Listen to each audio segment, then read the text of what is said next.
Dalam tahun ke-18 zaman Raja Yerobeam bin Nebat, menjadi rajalah Abiam atas Yehuda.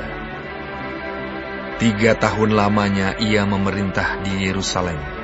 Nama ibunya ialah Maakah, anak Abisalom. Abiam hidup dalam segala dosa yang telah dilakukan ayahnya sebelumnya, dan ia tidak dengan sepenuh hati berpaut kepada Tuhan, Allahnya, seperti Daud moyangnya. Tetapi oleh karena Daud, maka Tuhan Allahnya memberikan keturunan kepadanya di Yerusalem, dengan mengangkat anaknya, menggantikan dia, dan dengan membiarkan Yerusalem berdiri. Karena Daud telah melakukan apa yang benar di mata Tuhan, dan tidak menyimpang dari segala yang diperintahkannya kepadanya seumur hidupnya, kecuali dalam perkara Uria, orang Het itu. Dan ada perang antara Rehabeam dan Yerobeam seumur hidupnya. Selebihnya dari riwayat Abiam dan segala yang dilakukannya, bukankah semuanya itu tertulis dalam kitab sejarah raja-raja Yehuda? Dan ada perang antara Abiam dan Yerobeam. Kemudian Abiam mendapat perhentian bersama-sama dengan nenek moyangnya, dan ia dikuburkan di kota Daud. Maka Asa, anaknya, menjadi raja menggantikan dia. Dalam tahun ke-20, zaman Yerobeam, raja Israel, Asa menjadi raja atas Yehuda. 41 tahun lamanya ia memerintah di Yerusalem. Nama neneknya yang perempuan ialah Maakah, anak Abisalom. Asa melakukan apa yang benar di mata Tuhan seperti Daud, bapa leluhurnya. Ia menyingkirkan pelacuran bakti dari negeri itu dan menjauhkan segala berhala yang dibuat oleh nenek moyangnya. Bahkan ia memecat Maakah, neneknya, dari pangkat ibu suri, karena neneknya itu membuat patung Asyera yang keji. Asa merobohkan patung yang keji itu dan membakarnya di lembah Kidron. Sekalipun bukit-bukit pengorbanan tidak dijauhkan, namun Asa berpaut kepada Tuhan dengan segenap hatinya sepanjang umurnya. Ia membawa persembahan-persembahan kudus ayahnya, dan persembahan-persembahan kudusnya sendiri ke rumah Tuhan, yakni emas dan perak, serta barang-barang lain. Dan ada perang antara Asa dan Baesa, raja Israel, sepanjang umur mereka. Baesa, raja Israel, maju berperang melawan Yehuda, dan ia memperkuat Rama dengan maksud mencegah lalu lintas kepada Asa, raja Yehuda. Tetapi Asa mengambil segala emas dan perak yang masih tinggal dalam perbendaharaan rumah Tuhan dan dalam perbendaharaan rumah raja, dan menyerahkannya kepada pegawainya. Kemudian Raja Asa mengutus mereka kepada Ben-Hadad bin Tabrimon bin Hezion, Raja Aram yang diam di Damsyik, dengan membawa pesan, "Ada perjanjian antara aku dan engkau, antara ayahku dan ayahmu. Di sini kukirim kepadamu suatu bingkisan, yakni emas dan perak. Marilah, batalkanlah perjanjianmu dengan Baesa, Raja Israel, supaya ia undur daripadaku." Lalu Ben-Hadad mendengarkan permintaan Raja Asa. Ia menyuruh panglima-panglimanya menyerang kota-kota Israel, dan ia mengalahkan Iyon, dan Abel Bet Maakah, dan seluruh Kinerot serta seluruh tanah Naftali. Segera sesudah Baesa mendengar hal itu, ia berhenti memperkuat Rama, dan ia menetap di Tirza. Tetapi Raja Asa mengerahkan segenap orang Yehuda, seorang pun tiada yang terkecuali. Mereka harus mengangkat batu dan kayu yang dipergunakan Baesa untuk memperkuat Rama.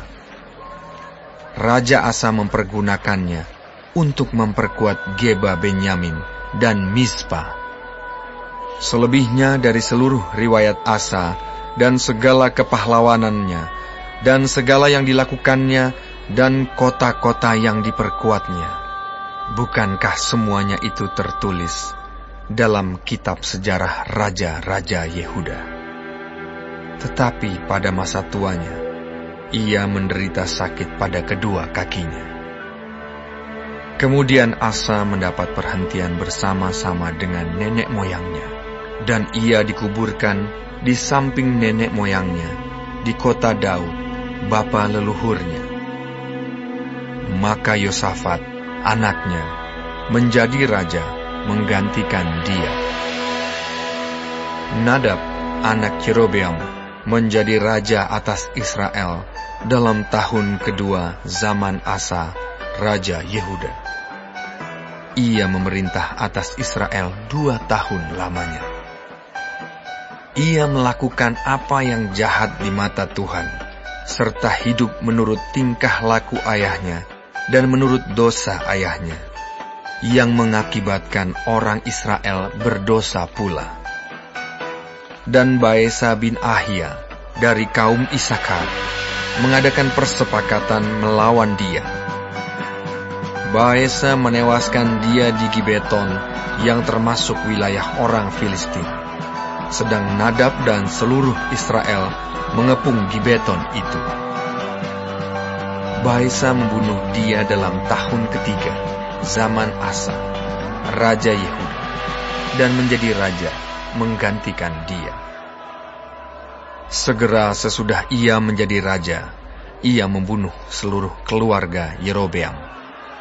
Tidak ada yang bernafas yang ditinggalkannya hidup daripada Yerobeam, sampai dipunahkannya semuanya, sesuai dengan firman Tuhan yang diucapkannya dengan perantaraan hambanya Ahia, orang Silo itu, oleh karena dosa-dosa yang telah dilakukan Yerobeam, yang mengakibatkan orang Israel berdosa pula, oleh sebab sakit hati yang ditimbulkannya pada Tuhan, Allah Israel. Selebihnya dari riwayat Nadab dan segala yang dilakukannya, bukankah semuanya itu tertulis dalam kitab sejarah raja-raja Israel? Dan ada perang antara Asa dan Baesa, raja Israel, sepanjang umur mereka. Dalam tahun ketiga, zaman Asa, raja Yehuda, Baesa bin Ahia menjadi raja atas seluruh Israel di Tirza. Ia memerintah 24 tahun lamanya. Ia melakukan apa yang jahat di mata Tuhan, serta hidup menurut tingkah laku Yerobeam, dan menurut dosanya yang mengakibatkan orang Israel berdosa pula.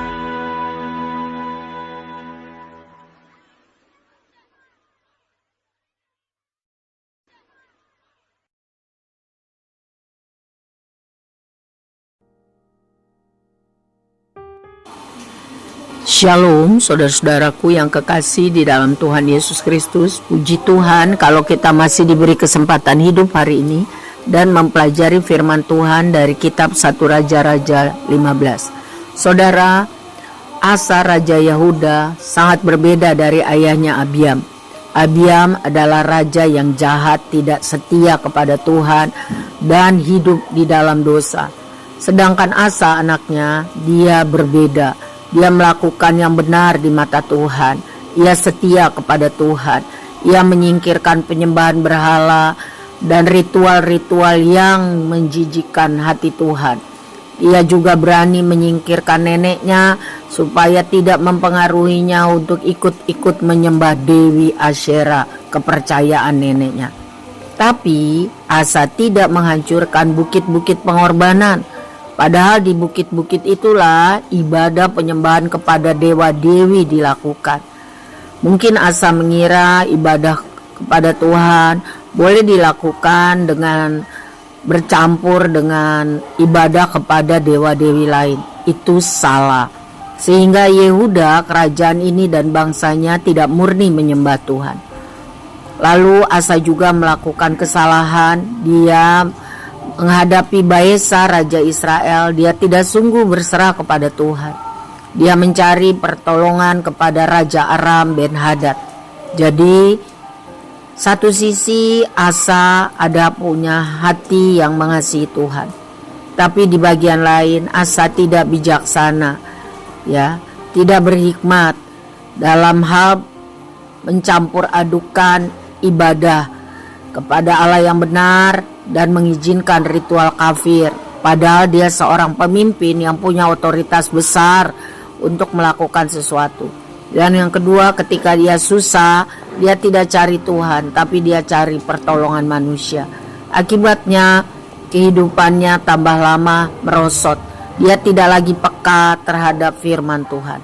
Saudara, kiranya Tuhan menolong kita untuk hidup mengasihi Tuhan dan diberi hikmat, taat, setia sampai akhir kehidupan kita, ya. Jadi percaya kepada Tuhan saja tidak cukup, harus taat setia. Kita perlu hikmat dari Tuhan, hikmat setiap hari untuk mengerti apa yang harus dilakukan dan yang tidak dilakukan. Tuhan memberkati kita dengan hikmat dan hati yang taat. Amin.